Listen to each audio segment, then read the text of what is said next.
సేవలోకి రాకముందు బెల్లంపల్లి డాడీ దగ్గర ఉన్నప్పుడు నేర్పించాడు దేవుడు. మాకు విరగకూడదు అక్కడే నేర్పించాడు, పగలకూడదు నేర్పించాడు. ఎన్నో అనుభవాలు ఆ పరిచయంలో నేర్పించాడు దేవుడు మాకు. ఒకసారి మమ్మీ నన్ను, డాడీ ఫాస్టింగ్లో ఉంటే, విజయ్ డాడీ ఫాస్టింగ్ ఉన్నాడు, నువ్వు వెళ్ళి ఆ మీటింగ్ చూసుకొని రా, వాక్యం చెప్పాలరా అంటే అసిస్టెంట్ పాస్టర్గా పంపించారు నన్ను. వాళ్ళు వస్తే వాళ్ళు ఫోన్ చేశారు, అయ్యగారు ఫాస్టర్ గారు ప్రవీణ్ గారు రావట్లేదండి, అసిస్టెంట్ పాస్టర్ వస్తారు. ఎవరు వస్తారంట? అసిస్టెంట్ పాస్టర్ వస్తారు. ఎవరు? అసిస్టెంట్ పాస్టర్ విజయ్ వస్తారు. అసిస్టెంట్ పాస్టర్ని గ్రాండ్కి చెప్పి ఒక కారు ఇచ్చి, వెనక ఒక కారు పెట్టి, ఇన్స్ట్రుమెంట్స్ కొట్టాడు ఒక కారు, ప్రేయర్ టీంకి ఒక కారు, నాకు ఒక కారు ఇచ్చి అబ్బో అసిస్టెంట్ పాస్టర్ లాగా పంపించారు.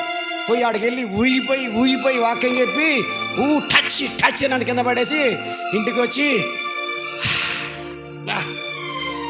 భలే వాడుకున్నాడు దేవుడు అని అట్లా కూర్చున్నా. అంటే మమ్మీ వచ్చి, రే విజయ్ లిటిల్ని గడగాలి, తొందరరా. ఏం గడగాలి? లిటిల్ని గడగాలి, ఎవరు లేరు, త్వరగా రా అంటే ఏం చేయాలి ఇప్పుడు? అంతకుముందే కదా అసిస్టెంట్ పాస్టర్ అయ్యే కదా, ఇప్పుడు మళ్ళీ ఏం కావాలి? లిటిల్ని గడిగే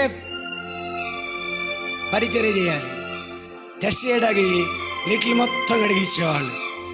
ఇప్పుడు అభిషేకం ఆల్టర్ మీద అసిస్టెంట్ పాస్టర్కి వచ్చిన అభిషేకం వచ్చిద్దా రాదా ఇడికి లిటిల్ దగ్గర టెస్ట్ చేసేవాడు. హల్లెలూయా.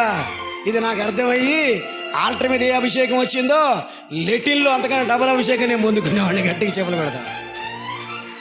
భాషలు మాట్లాడుకుంటూ లిటిల్ గడిగేవాడిని, భాషలు మాట్లాడుకుంటూ పరిచర్య చేసేవాడిని.